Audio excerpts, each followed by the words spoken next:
Fala pessoal, meu nome é Ana Virgínia, eu sou especialista em clínica médica pelo Hospital Albert Einstein e hoje a gente está aqui para discutir um pouco como é que cai a clínica médica na prova do Banco de Olhos de Sorocaba. E a gente começa discutindo o grau de dificuldade da clínica médica e geralmente é uma dificuldade moderada. Algumas poucas questões eles trazem aspectos que são mais específicos, como indicação de transfusão, quando fazer cada tipo de transfusão ou plaquetopenia induzida por heparina. Geralmente esse tipo de questão cai com menos frequência e quando cai com um grau de dificuldade bem maior do que o padrão. Tá? Geralmente as questões são muito diretas no enunciado, cobrando ali um raciocínio clínico de forma muito objetiva e eles trazem exames laboratoriais e exame físico em alguns enunciados para ajudar a guiar, pensar em qual seria aquela hipótese diagnóstica e aí eles pedem conduta em relação a essa principal hipótese diagnóstica.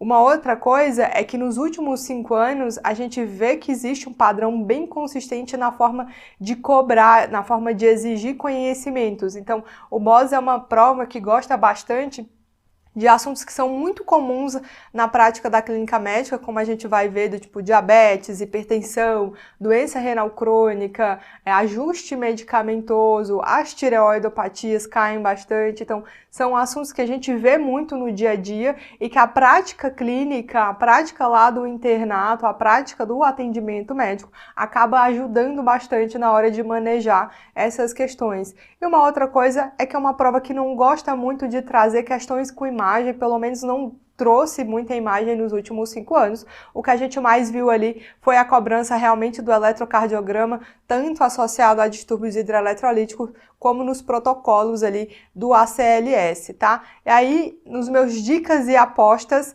principalmente o assunto da diabetes, é um tema que eles cobram com frequência e tem questões que o próprio enunciado já traz para a gente de acordo com a Sociedade Brasileira de Diabetes, então dá para saber pelas próprias questões que a referência que eles utilizam e que eles utilizaram ali nos últimos 5 anos foi a Sociedade Brasileira de Diabetes e é uma aposta por quê? Porque além de ter sido um tema que foi frequentemente cobrado nos últimos 5 anos, a gente tem a atualização dos critérios diagnósticos aí em 2024. Tireoide, eles exploram bastante ali as questões do hipertireoidismo, com fluxograma para indicar radioiodo ou cirurgia de tireoide no paciente que já está em dose alta, mas um outro tema que eu aposto já caiu e que pode voltar a cair novamente é o fluxograma do nódulo tireoidiano, acho que é uma tendência a ser cobrada.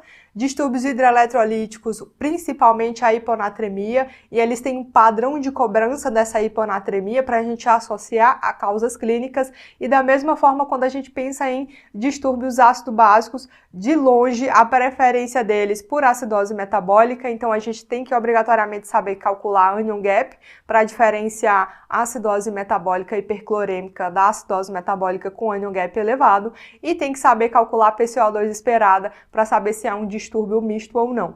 Não houve nos últimos 5 anos e nem em provas anteriores do BOS o cálculo delta-delta. O que há muito é que a gente consiga diagnosticar essa acidose metabólica, que tipo de acidose metabólica ela é, para a gente associar principalmente as causas associadas a cada tipo de acidose, beleza? E um outro tema que eu aposto que cai novamente, porque se repete ao longo dos anos, é hipertensão, mas eles não cobram conceitos sobre hipertensão, cai muito sobre ajuste medicamentoso e efeito colateral desses medicamentos. Então, saber quais são os efeitos colaterais e em que situações preferencialmente a gente escolhe um antihipertensivo em relação ao outro. Então, vamos começar a discutir os nossos top 3 assuntos aí de apostas que podem cair no BOS. O primeiro deles, diabetes, e a gente começa a discutir diabetes a partir do quê? Dos critérios diagnósticos que foram a nossa atualização aí de 2024, tá? Então, pela Sociedade Brasileira de Diabetes, a gente pode dar o diagnóstico através de 4 exames, a glicemia de jejum, e aí a gente tem aqui um valor de corte maior ou igual a 126, TOTG após a primeira hora foi um critério que foi incluído esse ano, tá? Então essa é a novidade para 2024 e o corte do TOTG é esse de maior ou igual a 209. o TOTG após 2 horas é maior ou igual a 200. Então, a gente tem que saber diferenciar. Na primeira hora, TOTG maior ou igual a 209. Na segunda hora, maior ou igual a 200 entra como critério para dizer que esse paciente tem diabetes. E a hemoglobina glicada, que a gente já utilizava, com um valor de corte maior ou igual a 6,5%. Como é que eu dou diagnóstico de diabetes? Eu preciso aqui, de 2 exames alterados. Então, uma glicemia de jejum com TOTG alterado, ou 2 TOTG alterados, ou uma hemoglobina glicada com um dos outros exames. Eu preciso de 2 exames alterados para fechar diagnóstico de diabetes. A outra forma de dar diagnóstico de diabetes é quando eu tenho sintomas típicos de hiperglicemia, que são os nossos 4 P's. E aí a gente tem perda ponderal, polifagia, polidipsia e poliúria. A gente tem que lembrar que são os 4 P's que marcam sintomas típicos de hiperglicemia. E aí, se eu tenho sintomas típicos de hiperglicemia, uma glicemia ao acaso maior ou igual a 200 miligramas por decilitro, fecha o nosso diagnóstico. É destro ou glicemia sérica? Qualquer um dos dois, e independente da hora que o paciente comeu, eu consigo fechar o critério, desde que ele tenha sintomas típicos com essa glicemia maior ou igual a 200. E quando eu tenho um exame que veio alterado e o outro normal, a gente sempre repete o exame alterado, tá? Por que a gente colocou, por que a Sociedade Brasileira de Diabetes acrescentou o TOTG? Porque o objetivo, quando eu faço um exame de rastreio, é detectar casos positivos, ou seja, detectar casos com diabetes. E vocês viram na aula de preventiva que quanto maior a sensibilidade de um teste, maior a chance de eu pegar os pacientes que têm a doença, ou seja, maior a sensibilidade de um teste, mais favorável ele é para a gente utilizar ele como rastreio populacional. E eles viram que o TOTG dosado após a primeira hora, ele é mais sensível do que na segunda hora. E aí eles recomendam mais fortemente como um teste de rastreio para a população, para a população adulta quando a gente está pensando em diagnóstico de diabetes. Beleza? Demos o diagnóstico de diabetes, agora a gente tem que saber quais são as metas terapêuticas para esse paciente. Então, geralmente, para a população geral, o que a gente tem aqui?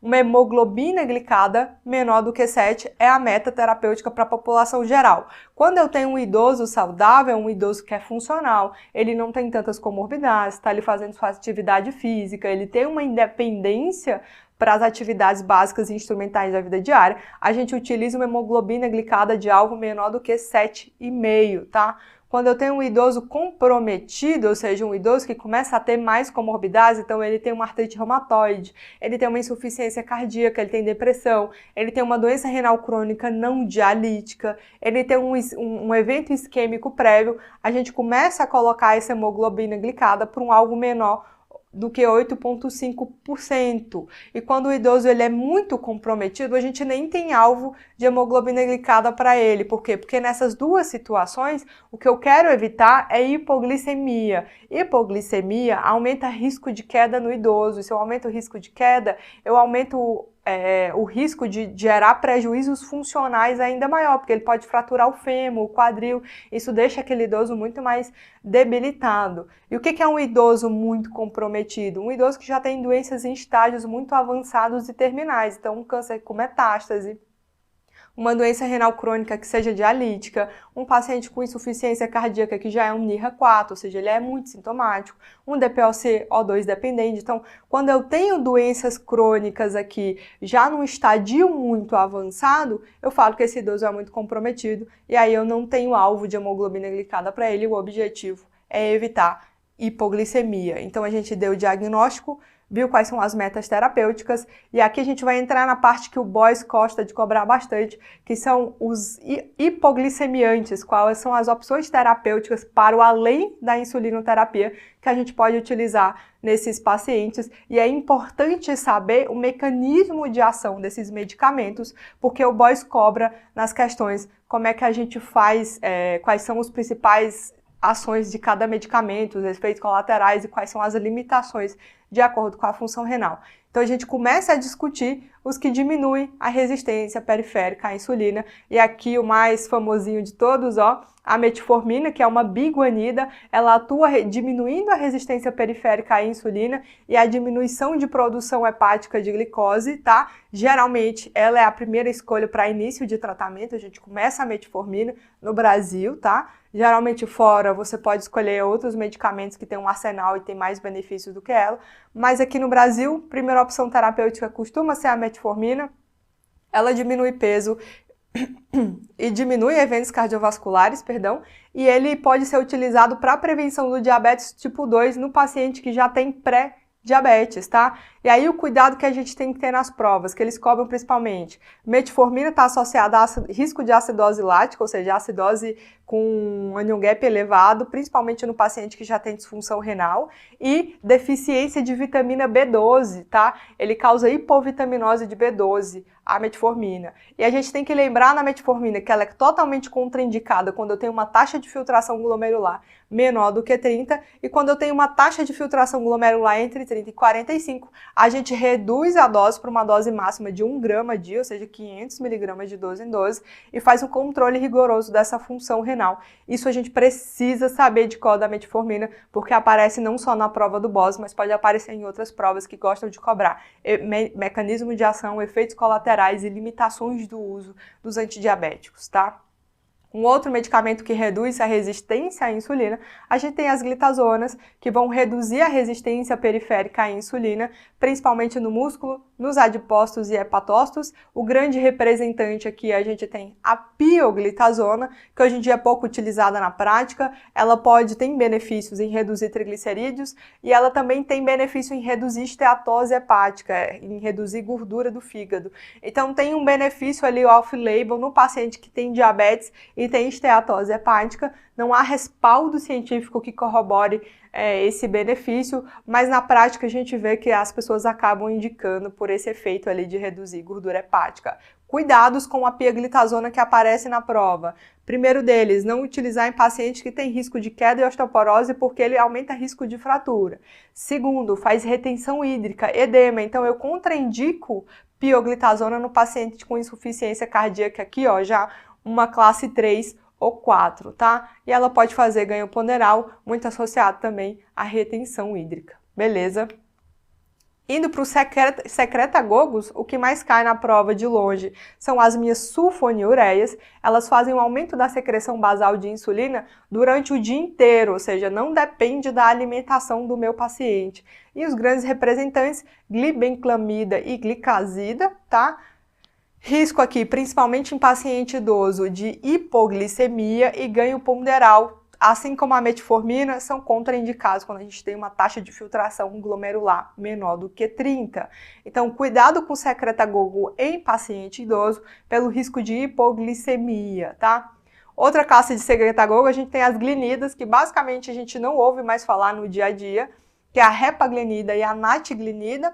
Elas causam hipoglicemia, mas em menor proporção do que as sulfonilureias, tem um certo ganho de peso, mas basicamente a gente só precisa saber que elas existem, porque às vezes as alternativas perguntam o mecanismo de ação dos medicamentos, e aí traz que as glinidas também atuam, aumentando a secreção de pós-prandial de insulinas que elas têm essa ação secretagoga, beleza?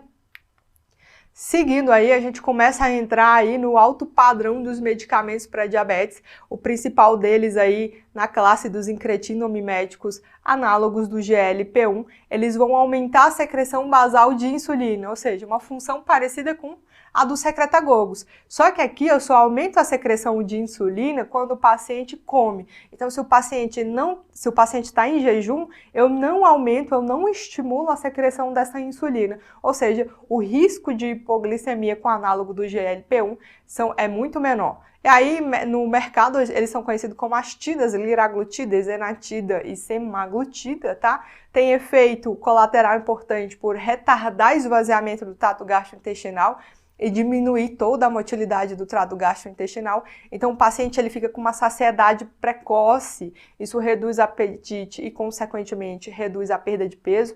Análogo do GLP-1 é muito utilizado em paciente que tem diabetes e tem obesidade associada. E uma outra coisa é que se retarda toda a motilidade do trato gastrointestinal, esses pacientes têm muita náusea, vômito, eles têm muita queixa de constipação, tá? Uma outra coisa importante, são excelentes para reduzir risco cardiovascular num paciente que já tem uma doença cardiovascular aterosclerótica estabelecida, e eles têm esse benefício aqui de reduzir a albuminúria, então estão começando a pesquisar aí se análogo do GLP-1 também é capaz de retardar a doença renal crônica no paciente com diabetes, tá? Isso era o que a gente tinha para falar de GLP-1, e aí os outros incretinamiméticos a gente vê muito menos na prática, que são os inibidores da DPP-4, eles também aumentam a secreção pós-prandial de insulina, que são as gliptinas, então sitagliptina, saxagliptina, não tem benefício em alterar peso do paciente como os análogos do GLP-1, mas a gente tem que ter um cuidado em especial com a saxagliptina, porque ela foi comprovada por aumentar internações no paciente com insuficiência cardíaca. Então, lembrar que a gente não utiliza tanto o inibidor da DPP-4 no paciente que é portador de C, e ele tem um benefício em relação às outras medicações, que ele é o único desses hipoglicemiantes que pode ser iniciado com um paciente com uma taxa de filtração glomerular abaixo de 20. Geralmente eu começo o inibidor da DPP-4 já no meu esquema de terapia tripla ou terapia quádrupla, que eu já comecei outros medicamentos, e o paciente não atinge o meu alvo, a minha meta de hemoglobina glicada. Beleza? A carbose é um medicamento que está em desuso muito pelos efeitos colaterais dele, causando muita diarreia, muita flatulência, distensão abdominal, porque eles são inibidores da alfa-glicosidase e eles fazem um retardo da absorção intestinal dos carboidratos, diminuindo a glicemia pós-prandial. E aí tinha essas limitações de não poder ser utilizada em pacientes que já tinham quadros de má absorção, como na doença inflamatória intestinal.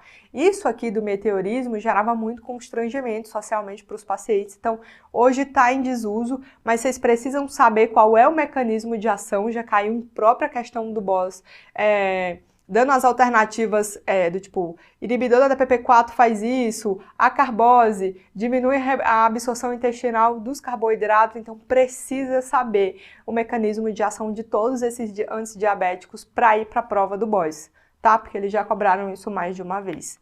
E aí, as estrelas do tratamento da diabetes, a protagonista, a grande protagonista do horário nobre, os inibidores do SGLT2, são medicamentos que têm múltiplos benefícios e o mercado tá amando eles, assim, tipo, tudo se fala hoje em dia de inibidor do SGLT2. Eles inibem o cotransportador sódio-glicose no túbulo contorcido proximal e aí o paciente tem glicosúria e natriurese, tá? Se eu tenho glicosúria, eu perco muita glicose na minha urina, isso facilita o que para o paciente? Infecção de trato urinário, candidíase vulvovaginal nas pacientes do sexo feminino. E uma outra coisa que cai muito por causa dessa glicosúria é que gera uma cetoacidose aqui euglicêmica. Por quê? Porque gera o estado de acidose pelo acúmulo de beta-hidroxibutirato, mas a glicemia não vai estar tão aumentada porque ele está perdendo glicose na urina. Por isso que a gente fala que é uma cetoacidose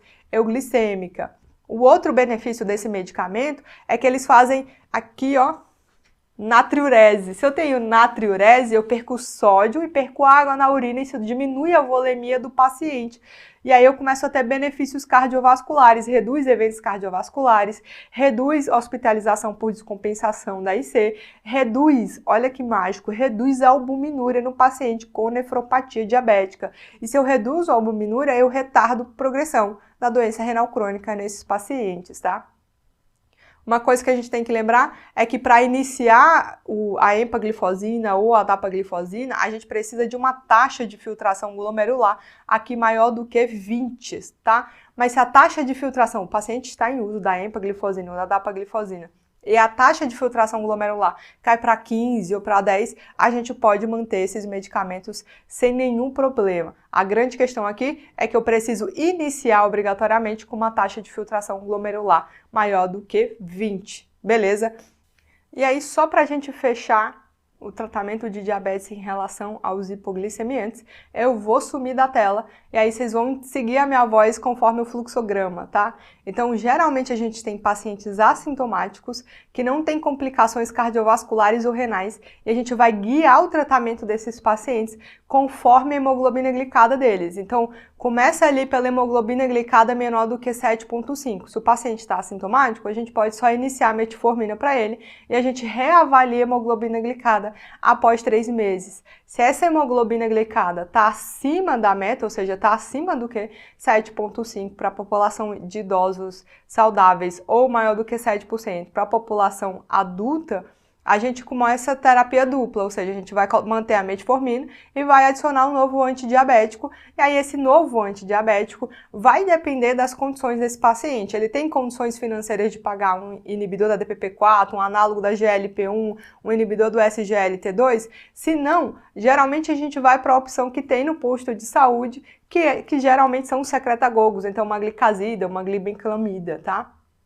Quando a gente começa a avaliar esse paciente, ele já tem uma hemoglobina glicada maior do que 7,5 já no start dele, no início dele, a gente começa direto com terapia dupla, ou seja, esse paciente já vai com a metformina e o antidiabético, tá? E aí pode ser qualquer antidiabético, a gente não tem preferências no Brasil, um protocolo preferencial, porque depende muito da realidade socioeconômica dos pacientes. E eu vou reavaliando ele a cada 3 meses. Reavaliei após 3 meses, ainda está fora da meta, eu posso fazer a metformina com 2 antidiabéticos ou eu posso fazer a metformina e começar a insulinização para esse paciente. Da mesma forma, na terapia quádrupla, a gente pode manter a metformina com 3 antidiabéticos ou a gente pode manter a metformina e iniciar insulinoterapia para esses pacientes.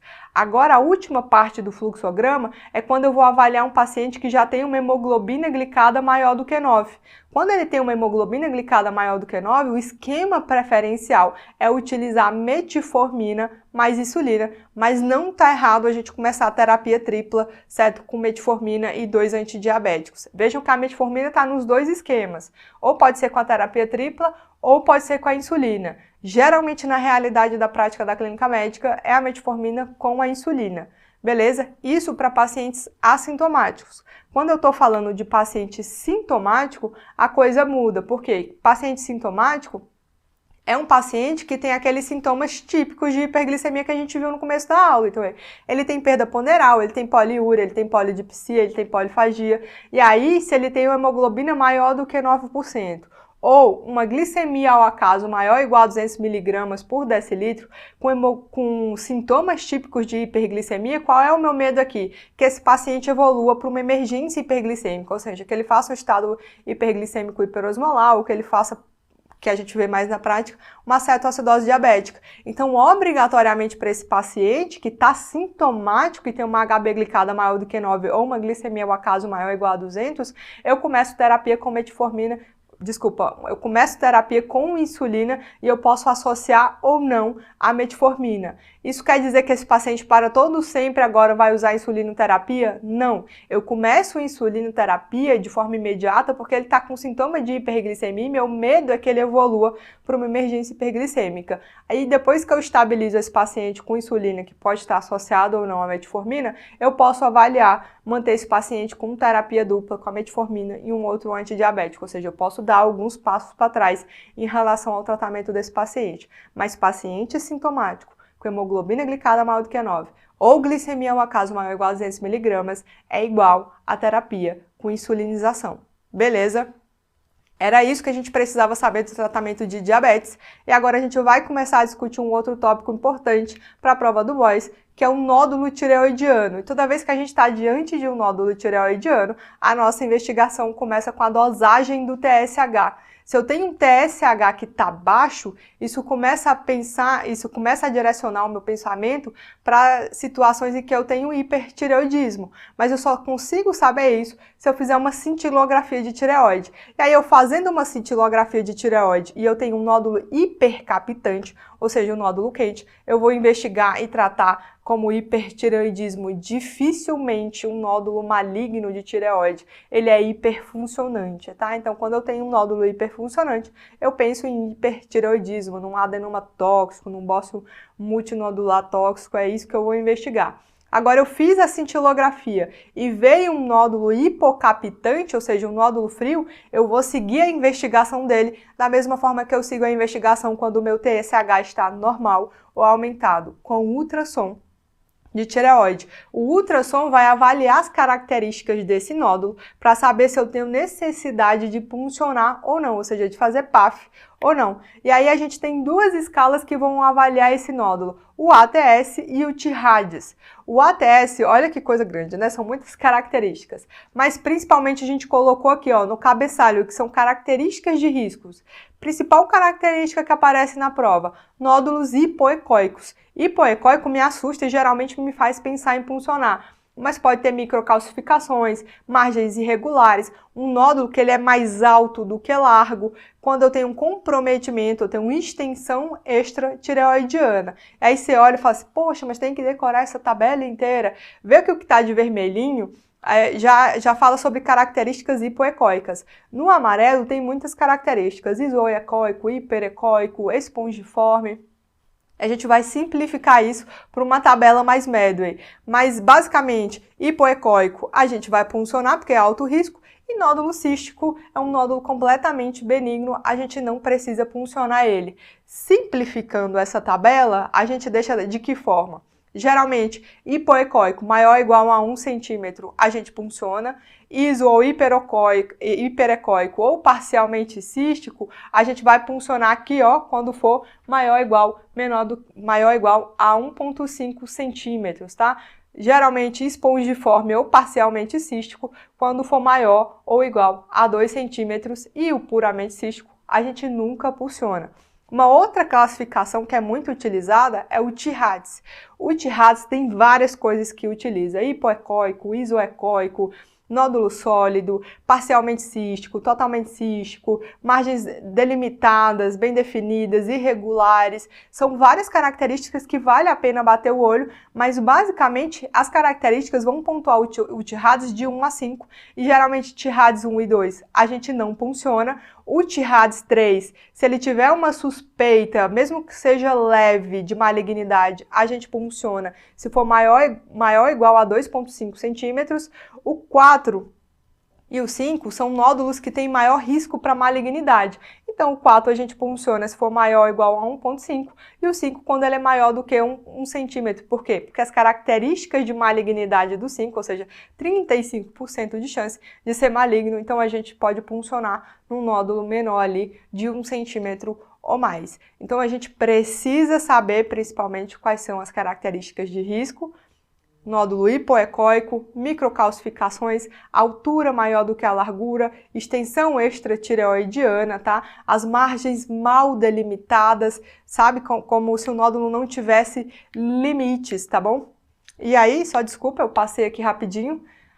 A gente avaliou as características pelo ultrassom. O ultrassom fala para a gente, através do T-RADS ou do ATS, se eu tenho características de malignidade.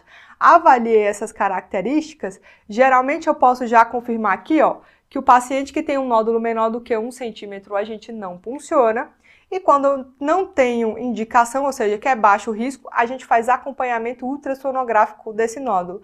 E se ele tem indicação, você realiza PAF e depois continua a classificação desse nódulo conforme o Bethesda, tá? Geralmente, na prova do Boys, nunca chegou para a classificação aqui do Bethesda, tá? Ele geralmente vai para dosar TSH, cintilografia ou fazer a ultrassom e a partir da ultrassom você avaliar as características de malignidade do nódulo para indicar ou não a PAF. Geralmente, o fluxograma de investigação do nódulo tireoidiano na prova do Boys termina por aqui, tá? Mas é importante saber como seguir essa investigação, beleza?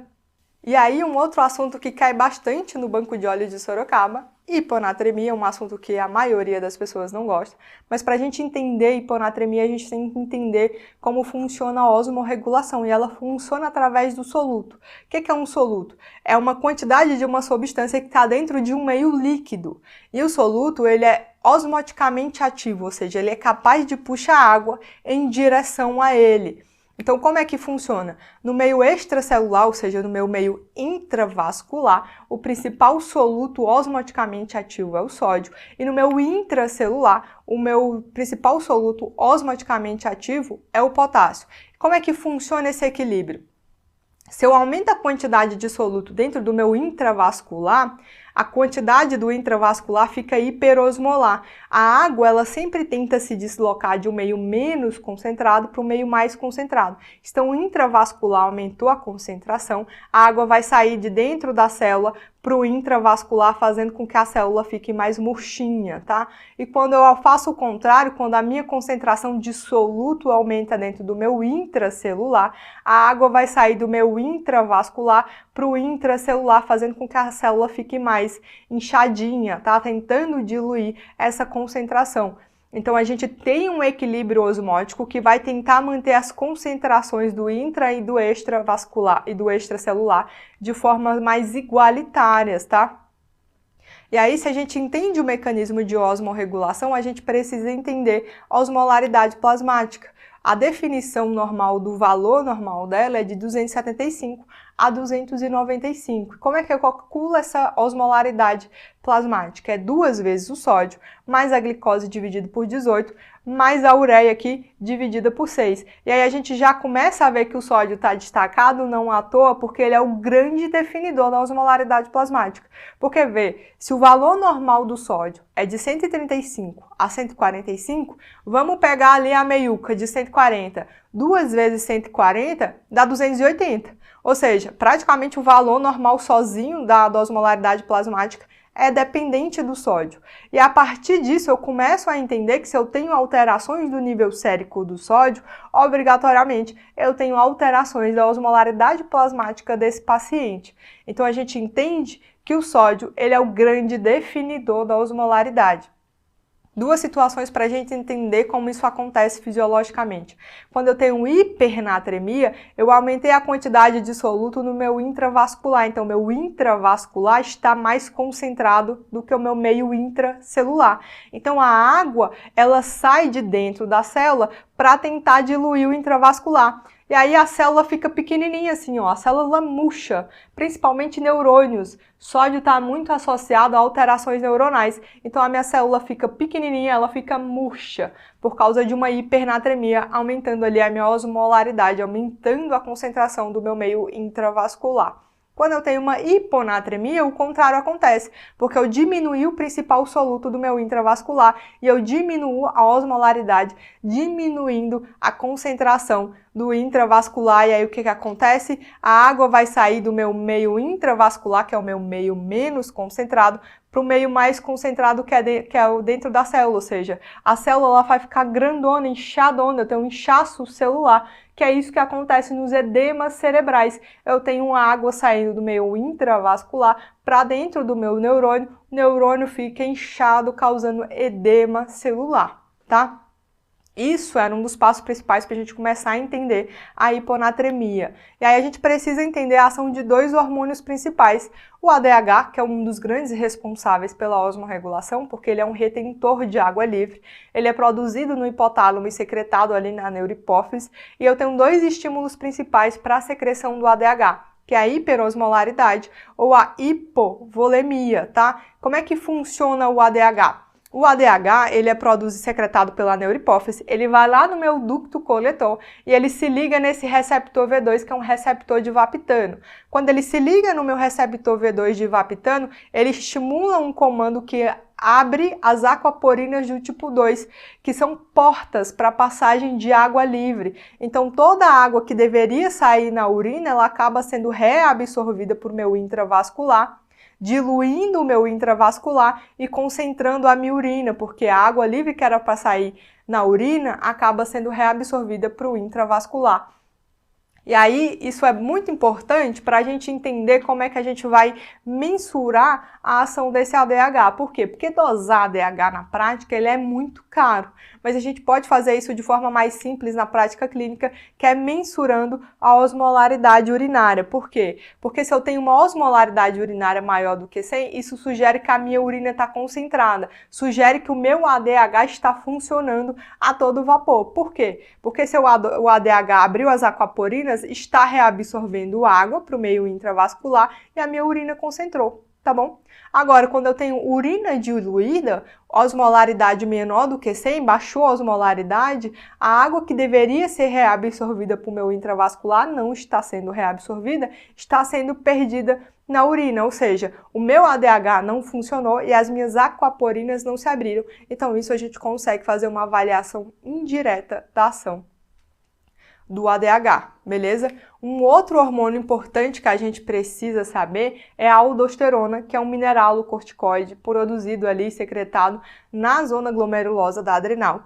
A aldosterona faz parte do sistema renina-angiotensina, aldosterona, que vocês cansaram de escutar 1000 vezes. Mas a aldosterona ela vai lá no meu ducto coletor, manda reabsorver sódio e excreta para fora, para a urina, H+, e potássio. Então, se eu tenho uma situação em que eu tenho aldosterona demais, se eu tenho hiperaldosteronismo, eu reabsorvo o máximo que eu posso de sódio, e se eu reabsorvo sódio, eu reabsorvo água junto, causa hipertensão, e hiperaldosteronismo é uma das causas de hipertensão secundária. E aí eu jogo fora muito H+ e potássio, e aí eu tenho uma dupla que anda sempre junta, que é uma alcalose metabólica com hipocalemia, tá?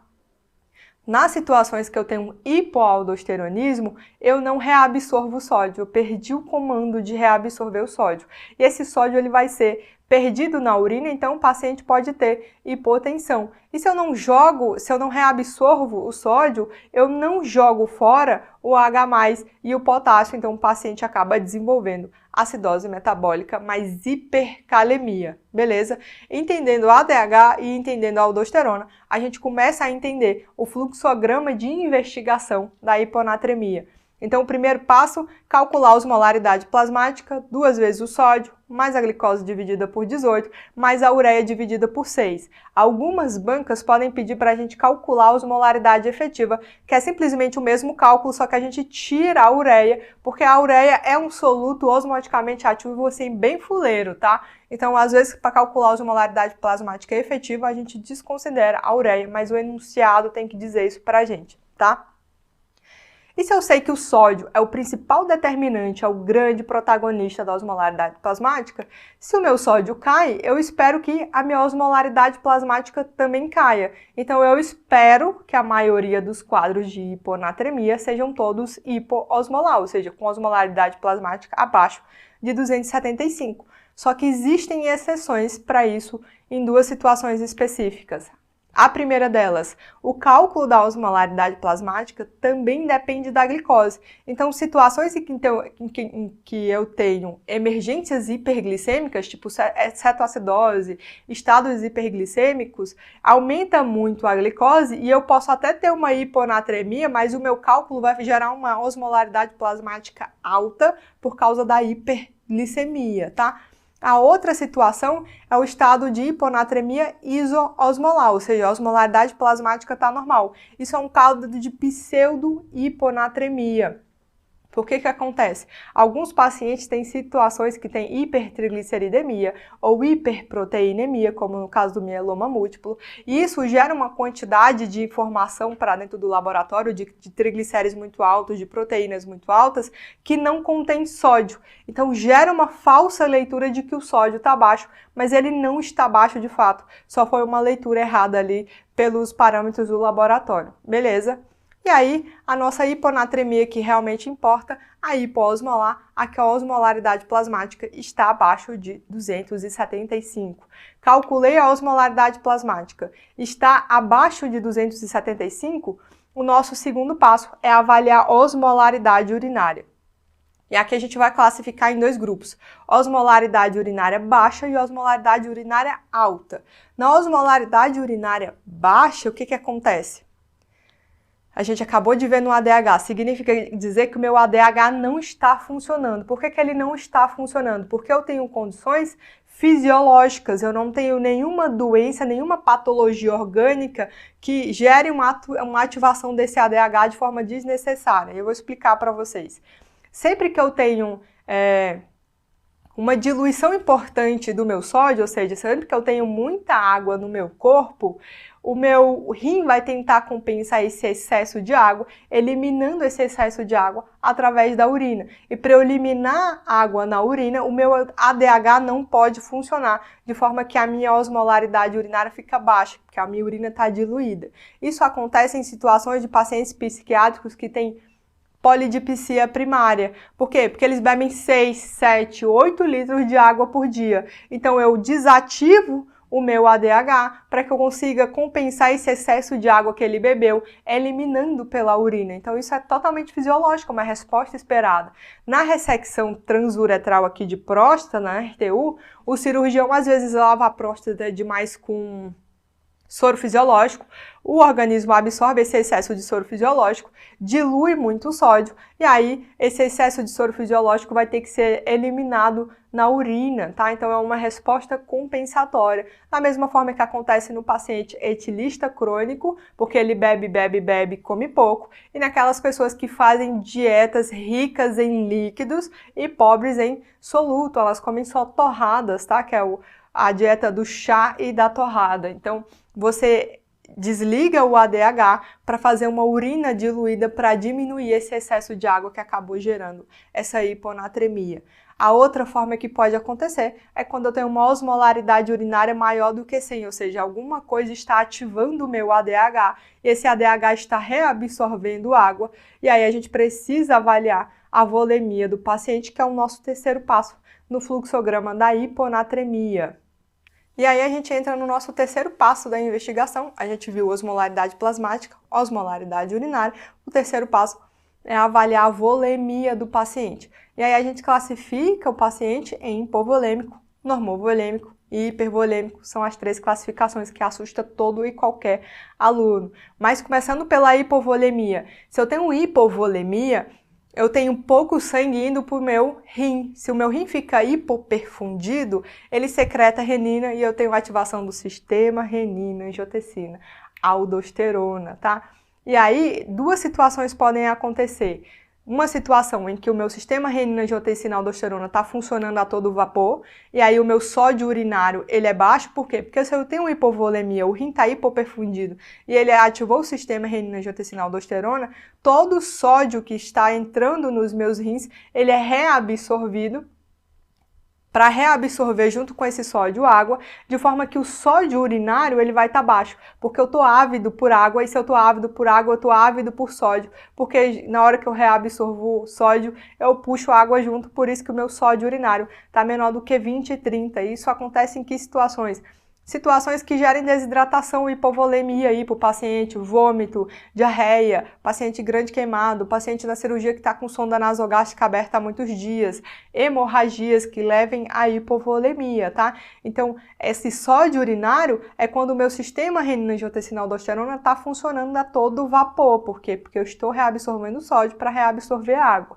Mas existem situações de hipovolemia que eu vou ativar o sistema renina-angiotensina-aldosterona, mas ele não vai funcionar adequadamente.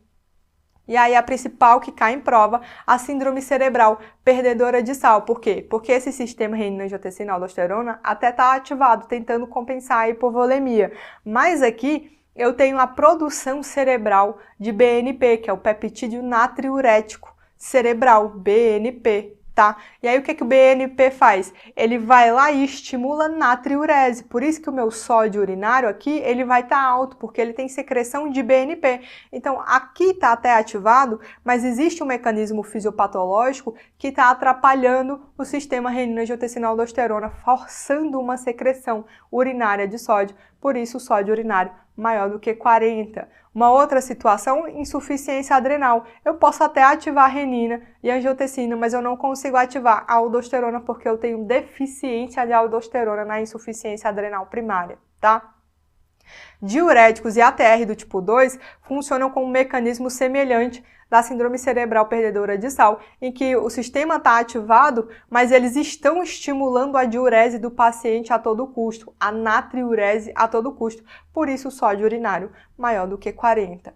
Nos pacientes que eu tenho normovolemia, o que mais cai em prova é a grande SIAD, que é a secreção inapropriada do hormônio antidiurético, do ADH. Então, por algum motivo, legionela, pneumotórax, câncer de pulmão, uso de carbamazepina, algum motivo desencadeou a SIAD e eu tenho uma secreção excessiva de ADH. E o ADH promove retenção de água livre. E aí você se pergunta, mas se eu não tenho reabsorção o tempo inteiro de água livre, o paciente não deveria estar hipervolêmico? Inicialmente, ele até tem uma hipervolemia que a gente fala que é transitória. Essa hipervolemia distende os átrios, átrio direito e átrio esquerdo, e isso gera a secreção de ANP, que é o peptídeo natriurético atrial. E aí eu forço uma natriurese, que acaba compensando o excesso de água que é causado pela CIAD, e o paciente entra no equilíbrio de normovolemia. O mecanismo do hipotireoidismo, ele ainda não é muito bem estabelecido, mas eles conseguem compreender que o hipotireoidismo faz uma hiponatremia normovolêmica. E a outra causa é uma insuficiência adrenal secundária em que eu tenho deficiência de cortisol. E o cortisol é um dos mecanismos que atua na alça de feedback negativo para o ADH. Então, se eu não tenho cortisol, eu não faço essa alça de feedback negativo e eu acabo tendo uma secreção ali do ADH, gerando também uma retenção de água livre que vai diluir o meu sódio. Eu tenho uma hiponatremia normovolêmica. As causas de hipervolemia são aqueles pacientes que têm síndromes endemigênicas, aquele paciente que tem uma hipervolemia global. Você olha para ele, ele está com ascite, com edema de membros inferiores, turgência jugular, que são os pacientes da cardiopatia, da IC, paciente com síndrome nefrótica, o paciente com cirrose, tá? Então são pacientes que têm uma hipervolemia global, mas eles têm uma hipovolemia relativa, o volume circulante efetivo deles está reduzido, porque eles têm muito líquido no terceiro espaço. E aí isso gera uma hipoperfusão renal também, que vai ativar, que vai estimular a secreção do ADH, e o ADH vai estimular ainda mais retenção de água livre, gerando aí, perpetuando essa hiponatremia, que é falsamente hipervolêmica, porque é hipervolêmica porque o paciente globalmente tem muito volume, mas ele tem muito volume ali no terceiro espaço. No intravascular, ele está mais para hipovolêmico, tá? Então essas são as principais causas de hiponatremia que a gente tem que saber. Seguir esse fluxograma é extremamente importante, porque a prova do BOIS cobra especificamente, por exemplo, causas de hiponatremia hipovolêmica com sódio urinário baixo. Então você tem que dizer vômito, diarreia. Já caiu pedindo causas de hiponatremia normovolêmica, e aí CIAD e hipotiroidismo eram as respostas, tá? Então precisa saber esse fluxograma para poder fazer a prova do BOS. E aí, só para a gente ver como é que esses temas, um desses temas pode cair na nossa prova, a gente tem um homem de 73 anos, hipertenso, diabético, portador de doença renal crônica não dialítica.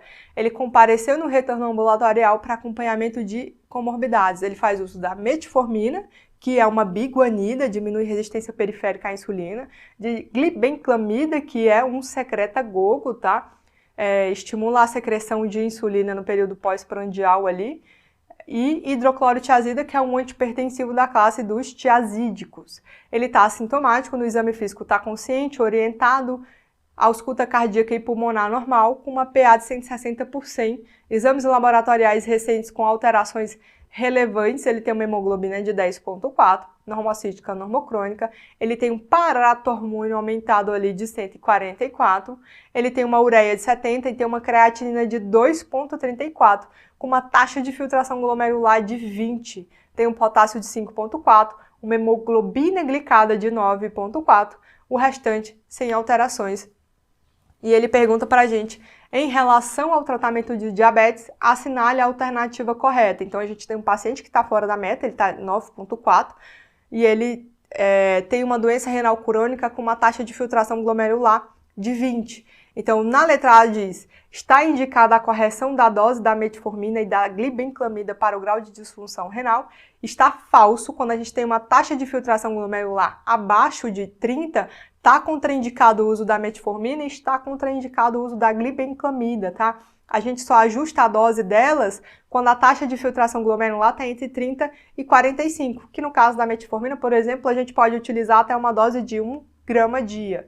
Na letra B, ele fala, estão indicados suspensão dos antidiabéticos orais e início da insulinização. Isso é correto, a gente tem um paciente com um HB glicada maior do que 9% e com uma taxa de filtração menor do que 20%. Então, o nosso arsenal terapêutico aqui gira basicamente em torno da insulina, tá? Se ele tivesse com uma taxa de filtração maior do que 20%, a gente poderia pensar em começar um inibidor do SGLT2. Na letra C, ele fala, as melhores opções nesse momento são metformina, não, ela está contraindicada, e a saxagliptina até poderia ser utilizada, ela é um inibidor da DPP-4, e a gente viu na aula que inibidores da DPP-4 podem sim ser utilizados com taxa de filtração glomerular menor do que 20, mas aqui está falando que a metformina poderia entrar, e ela não pode, então essa alternativa está completamente errada. Na letra D, está indicada a substituição da terapia atual por liraglutida em associação à glimepirida. Também são medicamentos que não podem ser utilizados com taxa de filtração glomerular abaixo de 30, alternativa incorreta. Na letra E, ele fala, encontra-se adequado às condições clínicas do paciente, a terapia deve ser mantida. Assim, não, a gente precisa otimizar o controle glicêmico do paciente, está de 9,4. Então, mesmo que ele seja um paciente que está aqui, que é idoso e ele tem portado, ou seja, ele é um idoso comprometido, o alvo de hemoglobina glicada para ele é de 8,5, menor do que 8,5, aqui está 9,4, a gente tem que otimizar o tratamento desse paciente, não dá para manter da forma como ele está. Então, a alternativa também incorreta, a nossa resposta é, estão indicados a suspensão dos antidiabéticos orais por causa da taxa de filtração glomerular e eu tenho indicação de iniciar a insulinização. O alvo de hemoglobina glicada para esse paciente é de 8,5. Beleza? Deem uma olhada em outras questões de diabetes, vocês vão ver que vão cobrar também ali os mecanismos de ação de cada um daqueles antidiabéticos, é bem característico da prova do Boyce. E eu acho que como teve atualização aí dos critérios diagnósticos, também é uma aposta, porque eles usam diretamente algumas questões de acordo com a Sociedade Brasileira do Diabetes. Beleza? Então, deem uma olhada nesses tópicos aí, que eu acho que são os principais tópicos para caírem de novo, para serem abordados novamente. E é isso, vamos junto até o final, vai ser uma excelente prova para todos nós.